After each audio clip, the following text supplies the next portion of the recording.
Over to you, Cheryl. Okay, hello. I had a little technical difficulty that I didn't realize that when I'm in full screen view, I couldn't see my notes. So I quickly printed those off. Okay, so welcome today to the Peter Robinson Settlers presentation. I discovered his story a few years ago when I was doing a presentation on immigration. And I really like his story. So I wanted to make a full presentation about him. So here we go today. So thank you. And are you ready to find out about Peter Robinson?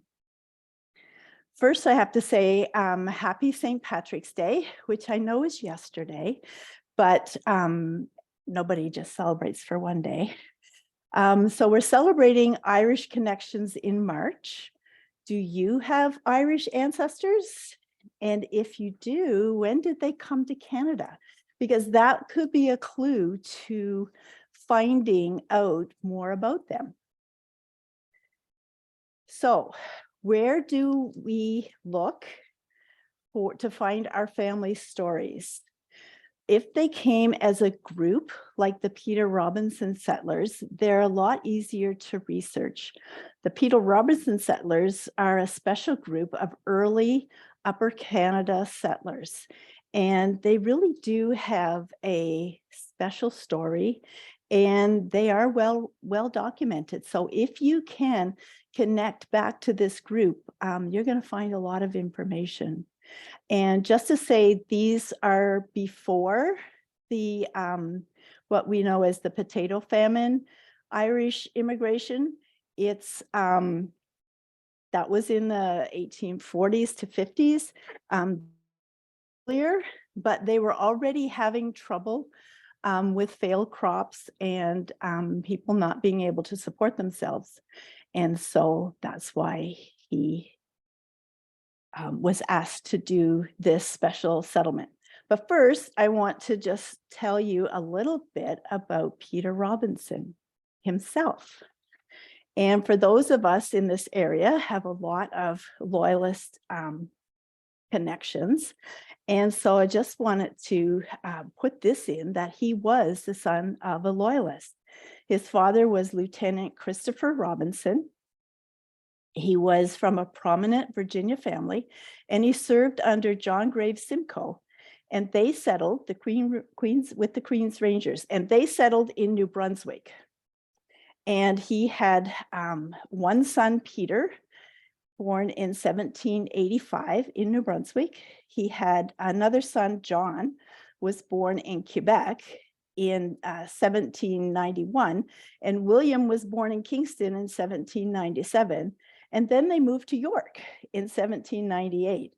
And so it was quite a time that of moving around and a lot of changes, major changes at that time, people coming up from the States after the war, the Loyalists, and he ended up in York. Sadly, his father died the same year that they moved to York. So his mother, Esther Sayer, she married in 1802 to Elisha Beeman, and he was a prosperous York tavern keeper. So there's part of the story. And they moved to the Newmarket district. And Peter and his stepfather and his step siblings were working in the fur trade at that time. And so Peter became very familiar with the land and the water routes in the backwoods of Upper Canada. And this was key to being offered to bring settlers here later on. He was involved in the War of 1812. He raised a rifle company and of mainly experienced woodsmen, which would be who he knew and who would do well navigating in the backwoods. So Captain Robinson served with Major General Isaac Brock at the surrender of Detroit by the Americans, and that's when Detroit was called Sandwich. Actually, it's in Windsor. So, and there's a statue there of Brock and commemorating that battle. He also helped to maintain lines of communication with York during the blockade of Michilimackinac, and he was present when York surrendered to the Americans in April 1813. So he had quite a military service of his own, besides his father. But once the war was over, then there was peace. And so then we moved to, he became part of the Legislative Assembly in 1817. And my notes are very small. He was invited by his brother John, who was the Attorney General of Upper Canada in 1822, to travel to London. And they met with Robert Wilmot Horton, who was the Undersecretary of the State of the Colonies. And they were working on an immigration scheme. And they needed somebody who knew the land, who knew the backwoods. And so that's why he was put in that position, because of his experience. So they put together the scheme, and it was very successful, the first one in 1823, and we'll get into more details later on. And it was so successful in 1823 that then they asked him to do it again in 1825. And that one again was very successful and a lot larger. But then the tide turned. And because he took care of his settlers so well, they decided it was too expensive, and he didn't do another one. He actually rebelled against the reforms that they were bringing in, and he resigned his position in protest for the government not supporting the settlers the way that he thought that they should be supported. And he died in 18, wow, I don't have it on here. Sorry, he died July the 8th, 1838 in York at the age of 53. But he had strong convictions. And I think that knowing where he came from and how he conducted himself and the standard that he demanded for the settlement really contributes to the success of the settlements. And so now we're going to talk about the actual settlers. So they put out a note as a flyer to invite people to come as settlers from Ireland to Upper Canada. And he was going to be in charge of it. And they would be furnished for their journey. They would be, assisted by the government to pay for their voyage over and to take care of them for a year. And the reason for this is because they were appealing to Irish paupers. And this was people who could not support themselves because of the failed crops and because of landowners having to make adjustments and not having as many tenants and raising their rents. And so this was a way of the government to try and solve this problem and give these people a chance to get on their feet and not be dependent on the government, really. And so the conditions were that they had to be under 45, and that every male above the age of 18, but not over 45, that he would be given 70 acres of land, which to them probably sounded like winning the lottery if you could get in.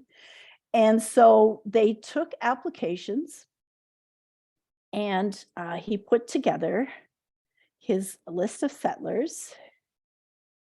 And this was from the County Cork, and they would have sailed out of Cork down here. And they had 2 ships. Okay, I'm getting ahead of myself. I better look at my notes.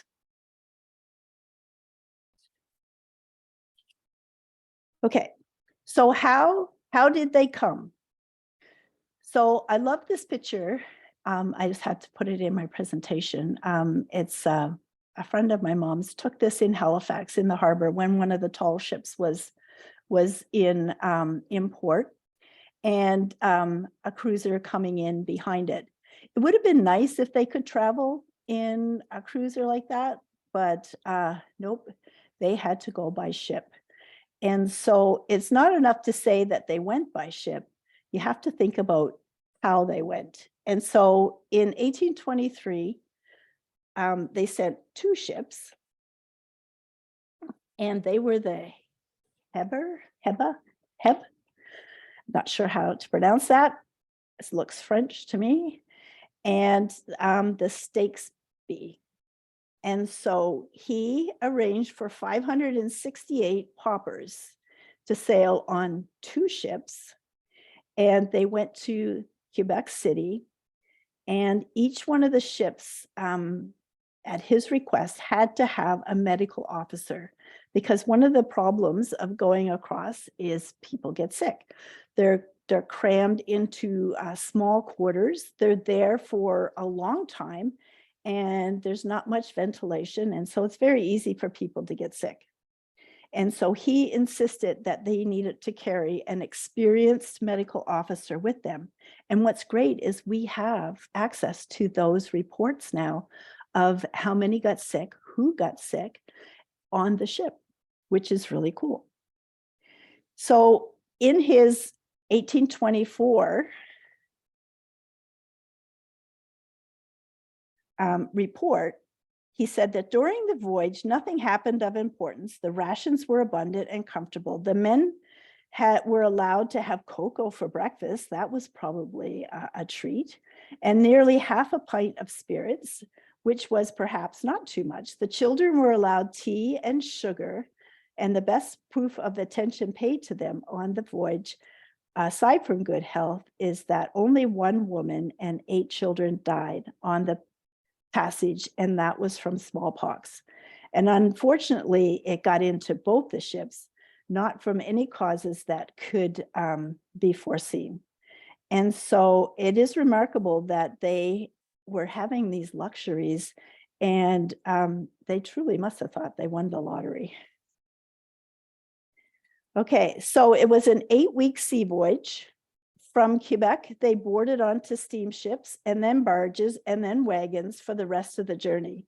They settled in the townships of Ramsey, Parkenham, Bathurst, Lanark, Beckwith, Goulbourne, Darling, and Huntley in the Ottawa Valley.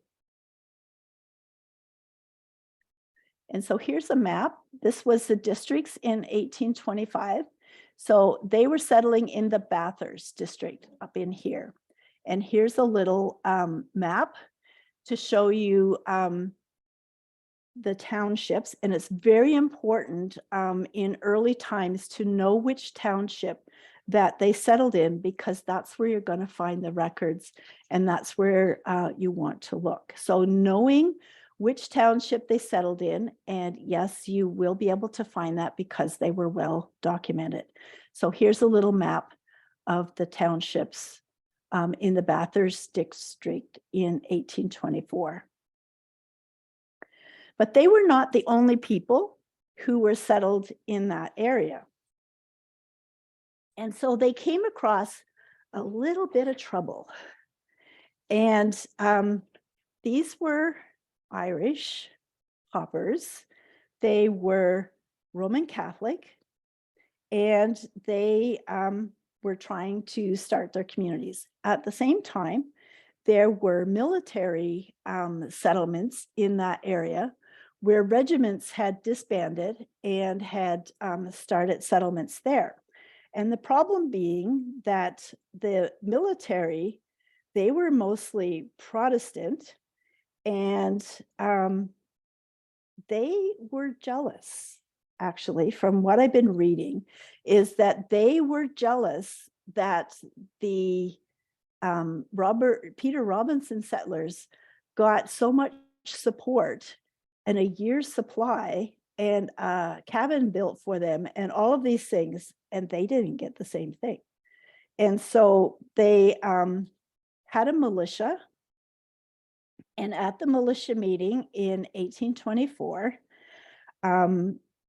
you go and you practice, and you're going to be on, that if something happens, you're going to be ready to be called upon, which they were all there.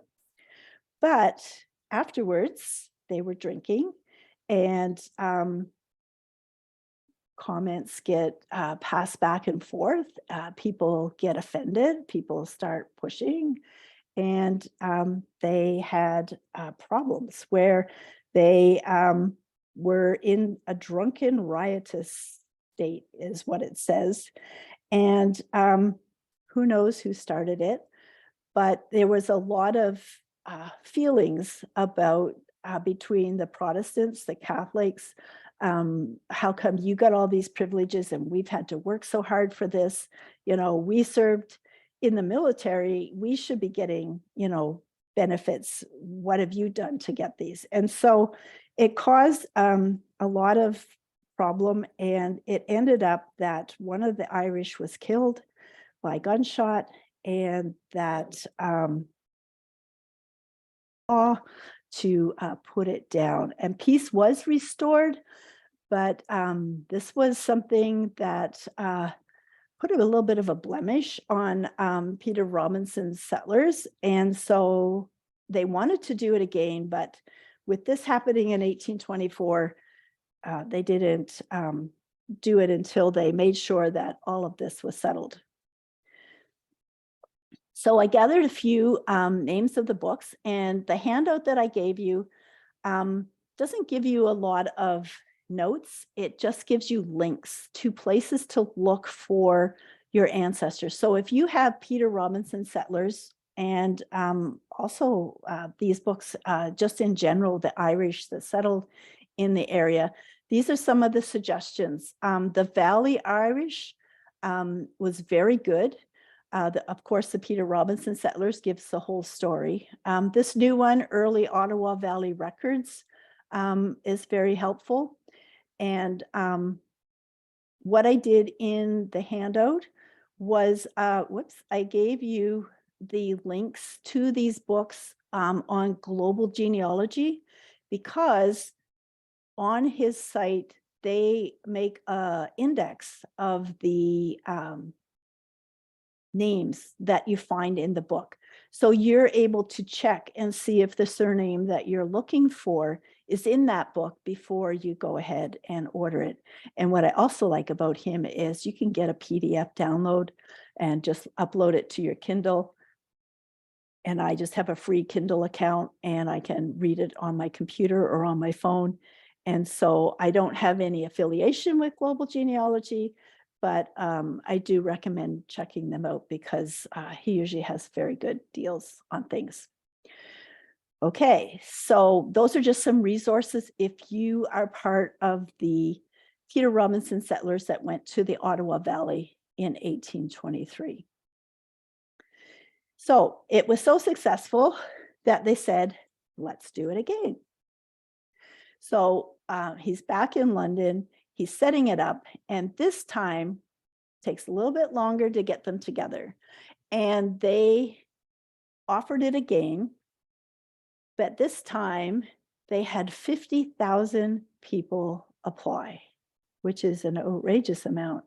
And how do you screen? So he had to call upon the magistrates, the local governing people at that time, and he narrowed it down to 2,024. It was supposed to be 2,000, but he did go a little bit over.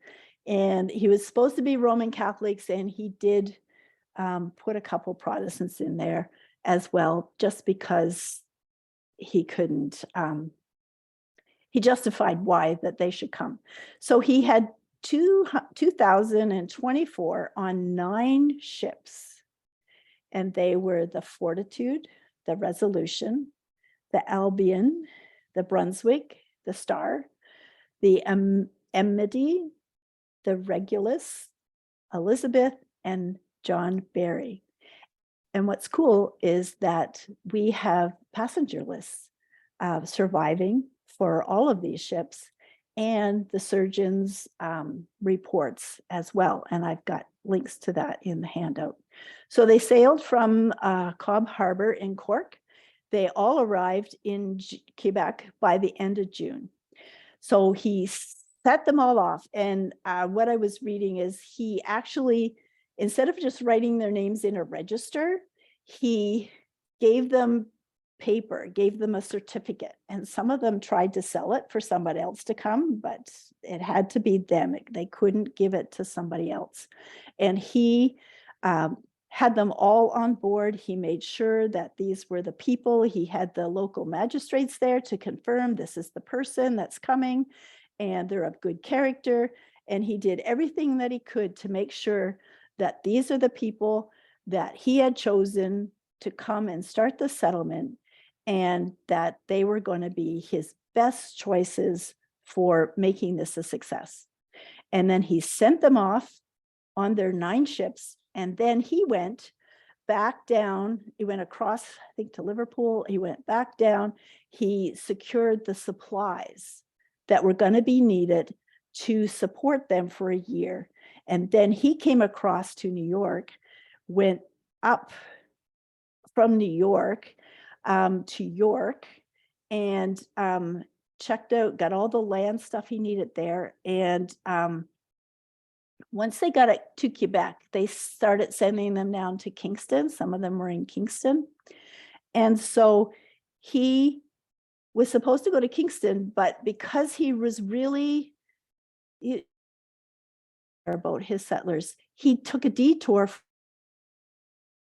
into the area to check, to make sure that everything was ready and everything was the way that it was supposed to be before he came down to Kingston to meet them there. And he stayed with them. He slept in the tent just along with them. And they were in pretty good shape, except that the temperature at that time, that summer, was over 100. And people were sick. And people had got ship's fever because they were pretty packed into those ships. And there had been several deaths during the voyage, but he got them to Kingston. He sent them by steamboat down to Coburg. And then they put them on wagons up to the Peterborough area. The road wasn't. They went on the river as much as they could. They fixed the roads. He went to the local districts there. They got money. The people that were with his party, they all worked together to fix the roads to get these people up to Peterborough. And next I have a map.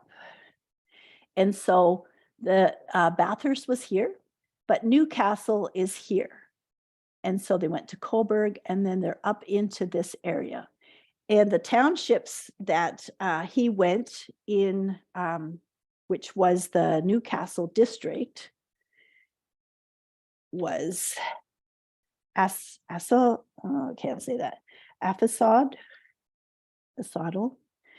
Duro, Dummer, Emily, Ennismore, the Gore of Emily, Smith, and Otarnaby townships. And they're all on this map. And so you can see the areas that they settled in this district. So he settled these people here. And in 1826, the next year, he had a letter of appreciation from them signed by 52 people that how much they appreciated. He stayed with them. He, I think one or two of the surgeons stayed with them just to make sure that they were okay. They all ended up getting sick. He got sick, but he still stayed with them. And he just made sure that they were totally taken care of. And I just want to see what they gave them. So they made sure that they had a log cabin built, and they had tools, and they had seed potatoes, they had seed corn, and they were given to be successful. And here's a display from the Trent Archives in Peterborough of some of the tools that they were given when they started out. And there's a plaque there acknowledging the Robinson settlement. And I think it was 1827, they renamed it Peterborough after him, just because they appreciated him so much. This is the report, and one of the links in your handout is, it's a really long report that he made that details all the things that he did for them and why he did them. And a lot of the information that I'm telling you is out of there. At the bottom was this. So settled in the Newcastle district and the Bathurst district, how many men and women and children, how many stayed with friends in Lower Canada. So they came to Quebec and they stayed there with people that they knew there. Two of them stayed in Kingston. And a few were absent, and 145 died at sea or in Canada after they arrived. So there was 224 who left Cork. There was 69, which was 15 born at sea and 54 in Canada for 69 new babies. And joined in Canada, there was 15. So in total, in the 24th of November, 1826, he had 2,108 people in that settlement. And he also sent a report of what they produced, which is really cool. So it's the number of acres that were cleared, the potatoes, bushels of turnips, bushels of corn that were produced, wheat, maple sugar that was made and purchased by themselves, meaning they've earned money and now they're buying their own livestock, which must have just been to leave what they left in Ireland. And now they're able to buy oxen, cows, and hogs. That's just amazing. And so he really showed that the money that they invested in him to start these settlements was really coming back. They were producing. They were making something of the opportunity that they were given. So I also have some books that are good for the Peterborough area. And again, the Peter Robinson one. This one was a little booklet that was put out for the anniversary. And this is a brand new one that I just found last night as I was looking through the website. So there's a new one coming out. So he has an enduring legacy. He established the settlement in Ontario, the first Monday of August. The first Monday of August is a civic holiday for Canada or for Ontario. In Toronto, it's Simcoe Day, but in Peterborough, it's Peter Robinson Day. And I didn't know that. And so they've had a festival there.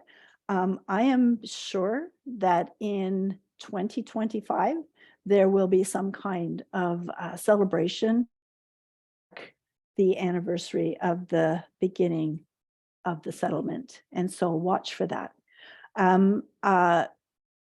Catherine mentioned that I use Pinterest. So I have a research board for Peter Robinson settlers.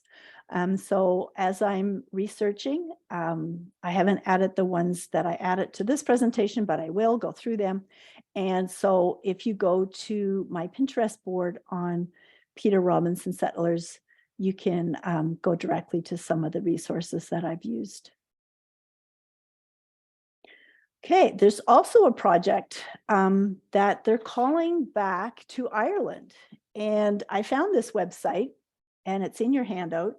where they're connecting people who stayed in Ireland to the people who came over in Peter Robinson's settlement.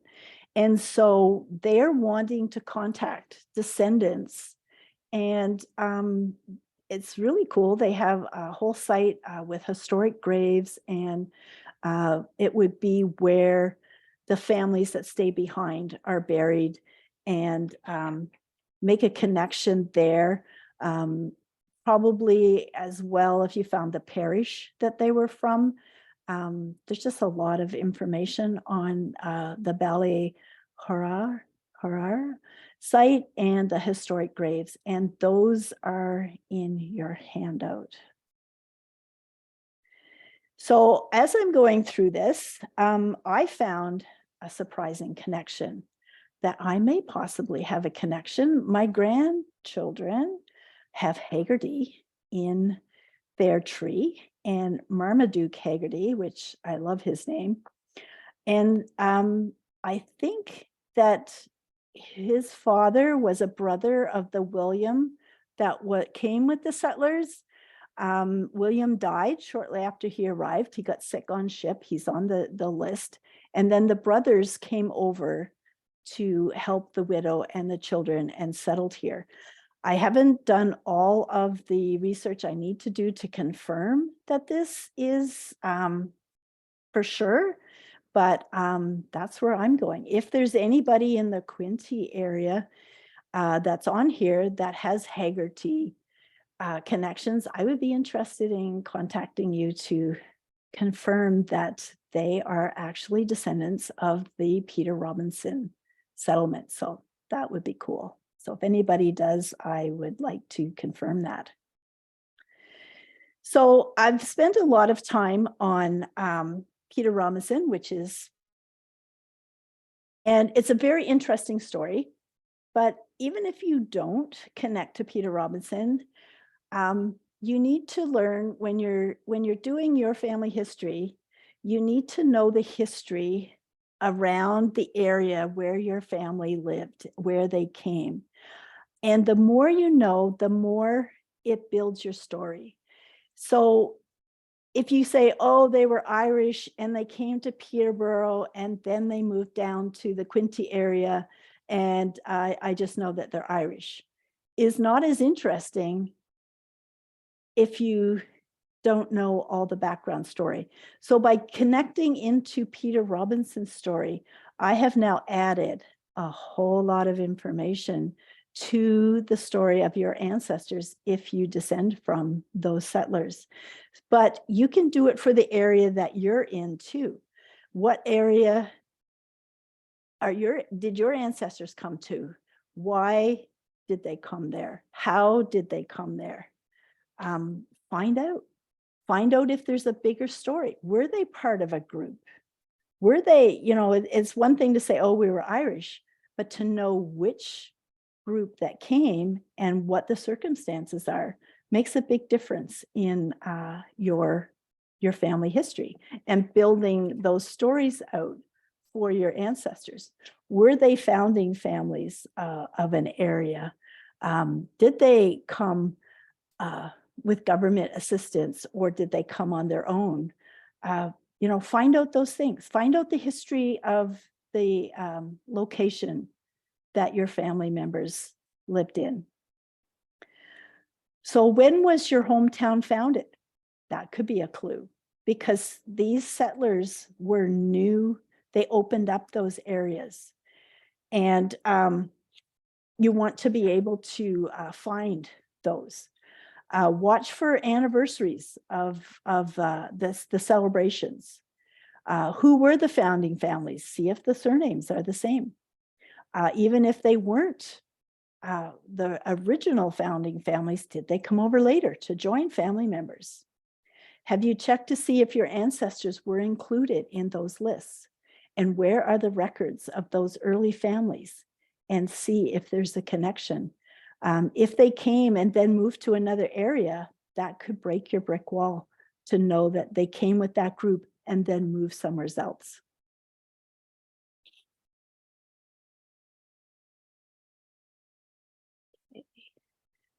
And what part did your family play in historical events?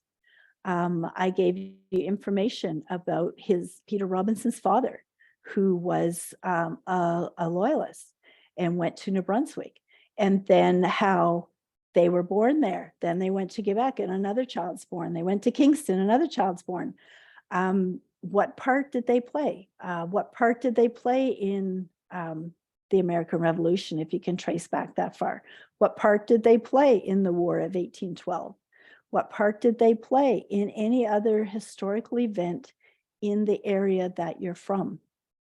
See if you can find out, because that would have influenced them. Even if they didn't take part in it, it would have influenced what was going on at that time. So gather your family stories, ask the older generations, and tell the younger generations. You want to share this. You don't want to hoard all this information and not pass it on. We want to find out our stories and we want to pass them on. Record them and share them. And who has the photos? This is a photo of me. I'm the little girl. It doesn't look like I'm very interested at this point. And I am now. And this is my mom, my grandmother, and my great-grandmother. And I remember my great-grandmother very well, but not everybody has that connection. So ask and then find out the stories from your own family. And then piece it all together, because it is your story. It is the story of your family and where your family came from. And we want to do that in order to share that. So where do we go from here? Are you ready to explore your family history? Find out why your ancestors came to this new land of Canada, how they came, and who they came with, if you can. And that's my presentation on Peter Robinson's settlements. Do we have any questions? Thanks, Cheryl. Yeah, there's a bunch of comments and questions in the chat, so I'll just kind of go through them and address them as they came in. Okay. So we'll start with sorry. And I wasn't watching the chat. No problem. So there's some people commenting that their ancestors came in the 1930s. I have Scottish-Irish ancestors that from Sligo that came in 1821. So they came a little bit before. Yeah, Denise says yes. Also, settlers 1825 settled in Downeyville. So some of these are just comments. Michelle says yes. Daly and Quinlan ancestors were Peter Robinson settlers. Nan says she has a booklet published in 1975 called The Peter Robinson Settlement of 1825. This booklet was published as part of the Homecoming 75 in Peterborough. Fascinating story. All the ships are outlined, and my Fitzgerald ancestors were on the Star. And that's on the handout as well. So the link is there to if somebody wants to get a copy of that. I have one. Perfect. Yeah, the handout is very comprehensive. Michelle says my ancestors, Hogan from Peterborough, Murphy from Lindsay. Ken says the booklet referenced by Nan in the chat, I think you mentioned this also, right? The Peter Robinson Settlement of 1825 can be found on Family Search. Oh, good. Can be read from the comfort of one's own home. And he put the link to the Family Search location in the chat if anybody wants to take a look at that. Awesome.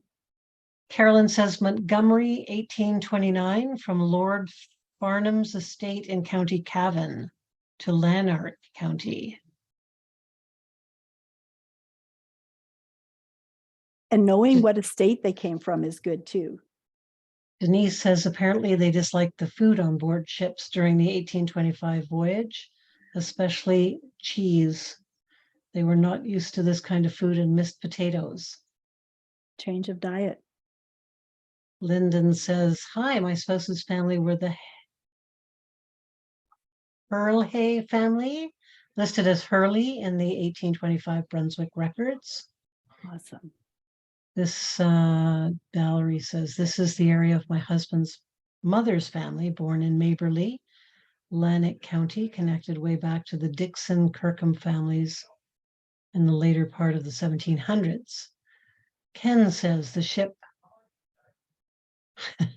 Hebe, I think, is named after the Greek goddess of youth, daughter of Zeus and Hera, and is generally pronounced as Hebe.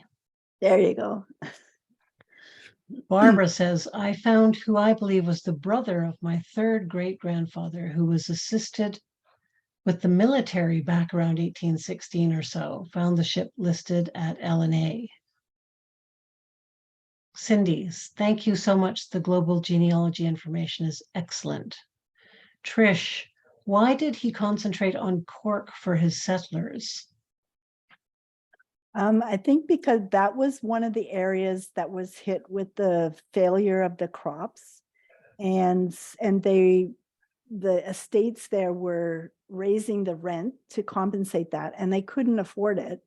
And so they had a lot of people. To think that 50,000 people applied, that's a huge amount. And so there were a lot of what we would term as unemployed. They were displaced and no way to support themselves. And so it was a way of the British government trying to find a solution to this, but also making sure that they didn't just load everybody in a ship and send them to Canada. They wanted to make sure that the settlers they chose are gonna be successful here. And that's why they had so much scrutiny on who was coming. Perfect. Cindy had a question. Did some of the settlers remain in the Port Hope area?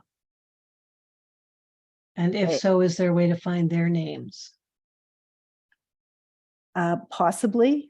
I didn't look into where they all went from there.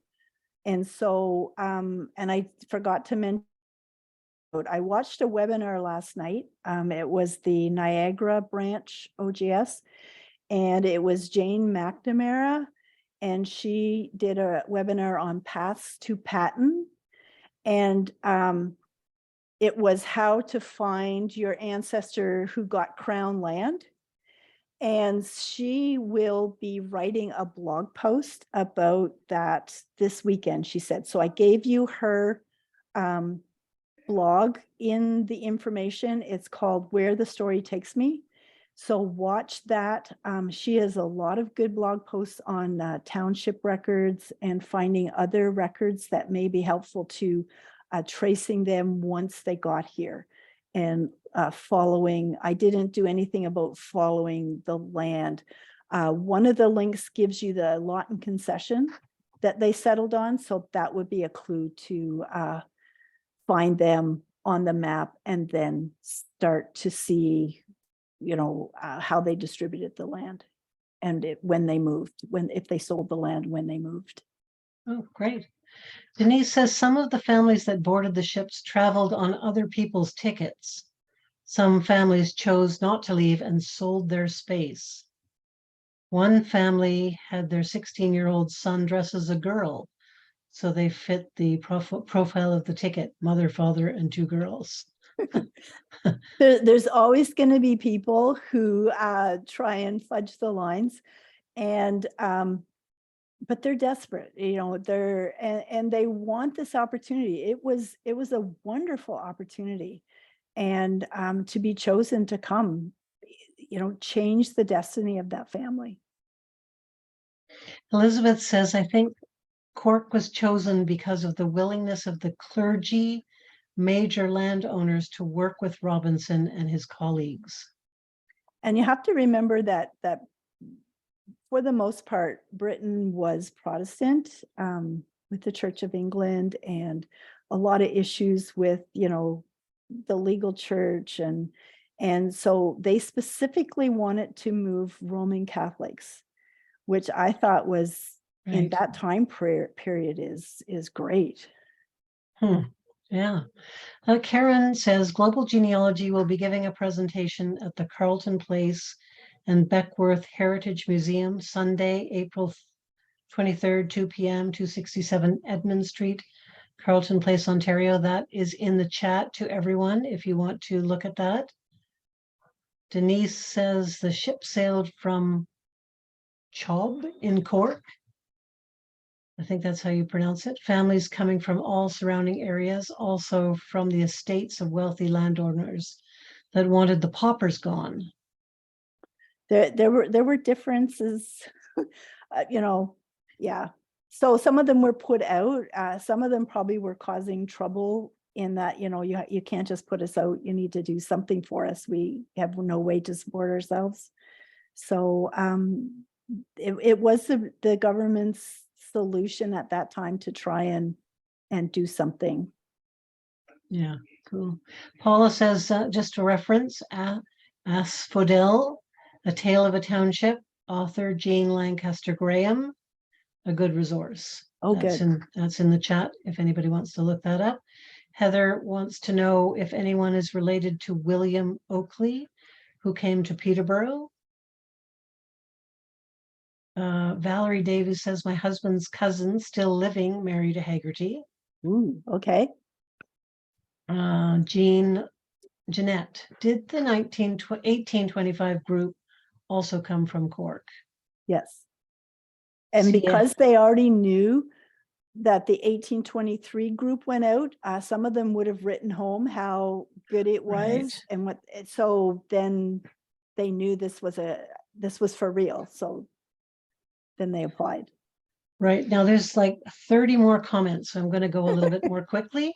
So the Earl of Kingston in Ireland sponsored many of the immigrants. Michelle says there are stories on ancestors and descendants being collected in Peterborough for a book for 2025. Good. Barbara says, to Cindy, my third great-grandfather and family came to the Hastings area in 1832 on a ship that nearly didn't make it. It limped back to Ireland and got fixed up and headed out again. That was all written up in a newspaper report, so that's another source. Linda, August 18th to 20th is the 200th celebration of Pakenham, Almont, and the celebrating the Irish settlement from Peter Robinson. Good. I couldn't find anything in the Ottawa area, but I thought there must be something. Yeah. Asphodel Norwood Cultural and Heritage will be hosting a 2025 celebration. 31 families settled in that township. Wayne wants to know, where are the Peter Robinson settler lists and surgeon diaries located? The actual documents, I think, are in England, like in the archives there. But they have a link to them. So some of them are transcribed. I think I have a link in there to see some of them.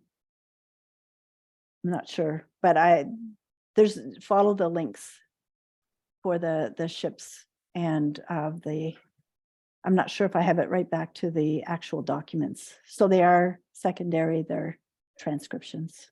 Okay, but thanks. then go looking for them. Okay, then we have a couple of super presentation. Thank you. Excellent presentation. I'm looking forward to working through the handout. Excellent presentation. Thank you very much. I'm just it says, Elizabeth says the bulk of the Peter Robinson papers have been digitized and are available on Family Search. Okay, good. Ancestry has CO 384 records with relevant correspondence. Brenda wants to know why the focus only on Catholics. She has ancestors that came in 1826 but were Protestant. And a lot of them were, and that's why this was different. They were trying to do something to help the Catholic, the problem among the Catholics.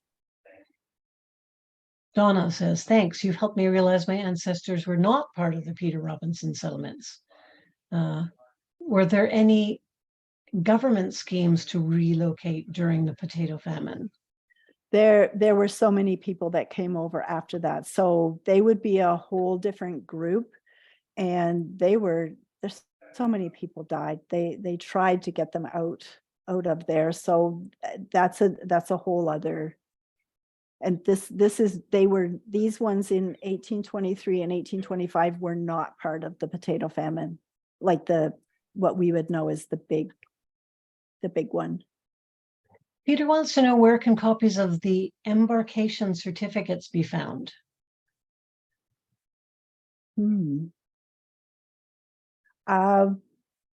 Maybe in England at Kew, the National Archives in Kew, possibly. I think I have one of the links is to there, but I would think that they would keep them there rather than bringing them to Canada, because it's a British government program. So I would think that they would be stored there. And he did go to London afterwards. Yeah, Elizabeth replies later on in the chat, originals of embarkation certificates are at the Peterborough Museum and Archives.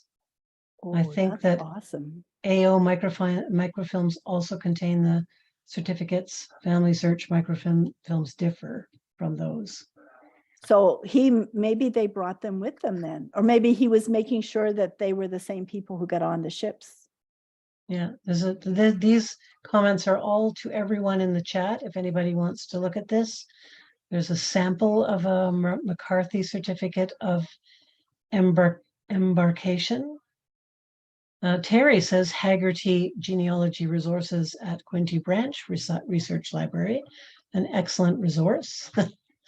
Penelope says, thank you so much for the excellent presentation. Phyllis wants to know if she can share the handout with others. Yeah, it's just a list of links that I used and that I found. So yes, share it. If you can find your ancestors, the more places we have to look, the more clues that you can find, and breaking it down to an area or a township, really you're going to get more detailed information. Somebody just asked me to drop the handout in the chat again, so I will do that right now.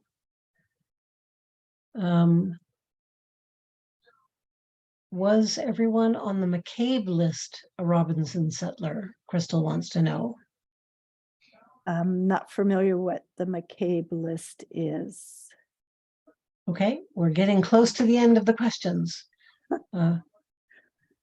Patrick says, very good presentation, Cheryl. Thank you. Peter says, surgeon books are available on Amazon.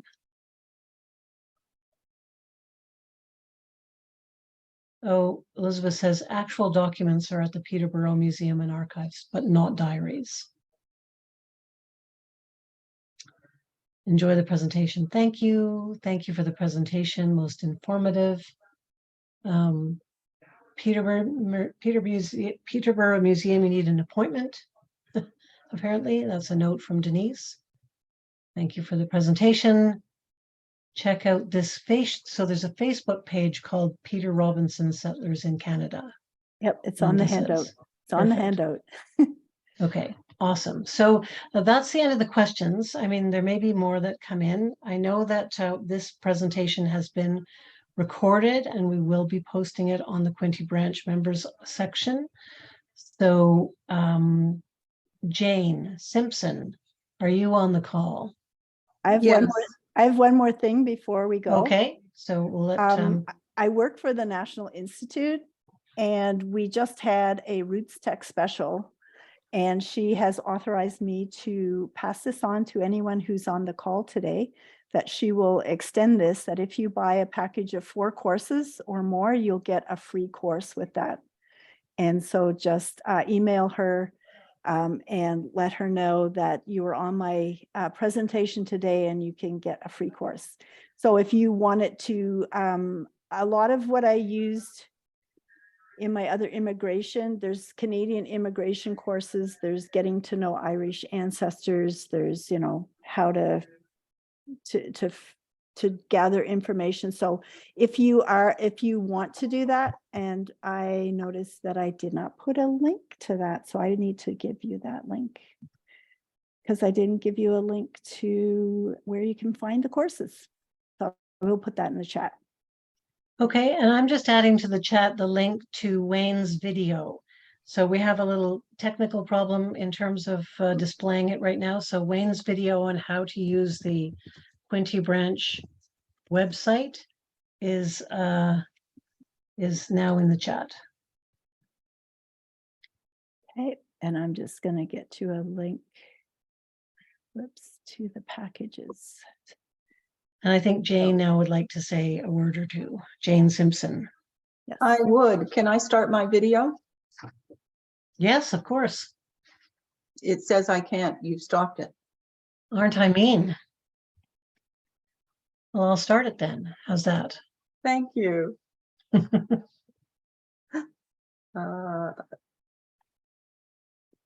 There, I think I have. Yes. Well, oh my goodness, Cheryl, how to thank you for all this. Thank you for your best wishes for a belated happy St. Patrick's Day, but it always goes well. And thank you for handling all those comments and questions so graciously. Obviously, you've sparked something there in the community of these places, their ancestors. Good. Thank you for bringing to our attention the life force of this person who stood up to the government of the day. When you presented the man, and he's so remarkable in his caring attitude toward the settlers, instead of our usual settler story where they come over with a rather greedy individual and who wants to scupper thereafter. So this was marvelous. The other thing is for putting this portrayal of who the settlers were, the impoverished, the paupers, and that were coming to us, and then to bring up that wonderful graph of the productivity of these people and what they did with what they were given, because this man gave them the right foundation to get going. And as a student nurse in Kingston, when I got there and discovered the number of Irish and heard the Irish history, I was thankful that you had touched on that. So I hope we'll see you before the next year with a presentation, and Quinte Branch would love to have you there. Thank you. Thank you.